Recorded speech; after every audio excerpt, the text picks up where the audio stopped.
in Boston yesterday, around the finish line of the Boston Marathon.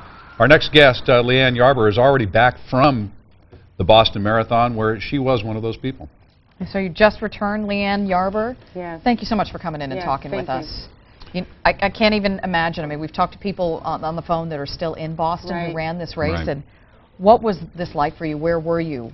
Well, actually, I had just finished. I just crossed the finish line. I was in wave 3, and I'd finished about 3 hours and 57 minutes. And as I finished, in Boston, when you finish, you have about 50 yards or so to walk before they hand you water, and then you have a little further to walk. You get a blanket, and then a little further to walk before you get your medal. And as they were placing the medal around my neck, I heard the first explosion go off. And it was so powerful and so loud that it actually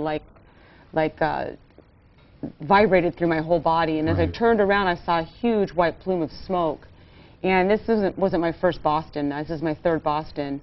So I knew this wasn't something that was normal. But when I saw the huge plume of smoke, I knew something was wrong. And I stood in disbelief, just staring, as people started to run, and people were confused, not really knowing what was going on.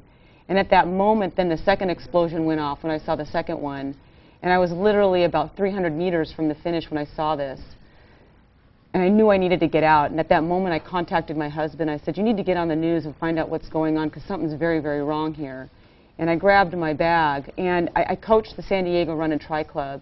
So I had a couple other runners there. One of the other girls I knew had finished long before me. But I still had one other girl out on the field. And in Boston, you can actually track a runner. And I noticed that she hadn't crossed the finish line yet. So I became a little concerned, and after I contacted my husband, my phone, I got a text message from Ian, which was Kelly's husband, saying we can't find Carrie. And at that moment, I wanted to go back for my runner, and I started to turn to go back, and then the police were heading towards the finish line. There was pandemonium, sirens going off. Police stopped me, told me I couldn't go back, and immediately I got very emotional and started to cry because I wanted to go back for her. Sure. She just had a baby, and she qualified for Boston at the Carlsbad Marathon last year, got pregnant, had her baby, and then still decided to run. So of course she was a little slower. She didn't get enough training in. Anyhow, well, give us the bottom line. I mean, she's okay. She's okay. Okay, yeah. She's okay. Folks are like they need to breathe. She's okay. She was at mile 25. She didn't get to finish, unfortunately, but she is okay. Her husband, her baby, and in-laws are okay too. Good. So after you kind of realize, you start watching the news, you hear from your husband that this is maybe much worse than what anybody would have imagined would happen. Did you see anything? Were you kind of ushered away from the real tragic area at this finish line? Well, I was trying to get some information from police, and the police didn't really know what was going on. All they knew was they were just trying to shuffle us out of the finish line. I stopped, I saw a news station there, and they were sitting up on a truck, and I was trying to see if they could see anything, and all they could say was, you know, this isn't good, you need to leave.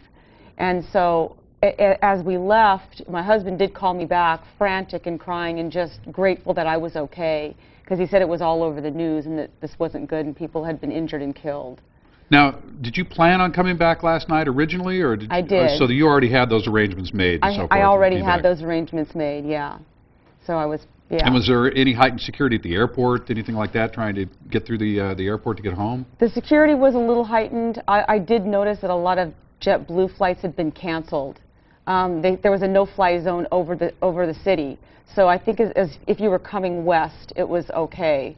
So my flight, fortunately, was not canceled, but I know some people did have canceled flights.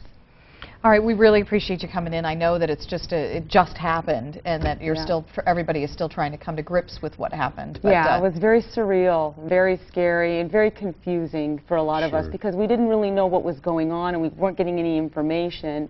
And it was frightening, and like I said, this was, I've done Boston before, so it wasn't like this was very scary. Well, we're glad you're okay. Thank you. And thanks for coming in and sharing with us this morning. Glad your whole group's okay. Yeah, they are. Thank you. All right. Thanks. Thank you. Take care.